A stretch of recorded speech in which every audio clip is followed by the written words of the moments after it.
आज मला कळालं की घर बांधणं किंवा घराचं एखादं छोटं काम करणं सोपी गोष्ट नाही आहे. तर विषय असा आहे, 2 दिवसाखाली गरमीमुळे या टाईल्स वर आल्या होत्या आणि आज मी घरी आल्यावर रात्री 7 वाजता ते लोक ठीक करायला आले आणि या सर्व कामांना संपायला वाजले 9. माझ्यासमोर 3 गोष्टींचा मोठा प्रश्न पडला.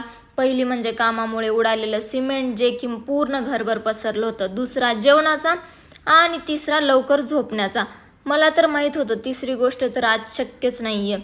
म्हणून विचार न करता लागले मी सर्व साफसफाई करायला.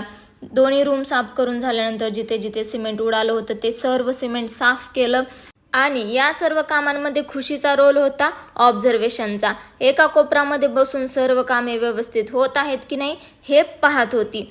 असो, पहिला प्रश्न तर सुटला. आता जेवणासाठी मी लकीली सकाळी एक्स्ट्रा चपाती बनवली होती म्हणून ते मॅनेज झालं. न आवडती भाजी खाल्ल्याने पोट काही भरलं नाही म्हणून शेवटी मोमोजनेच प्रश्न सोडवले.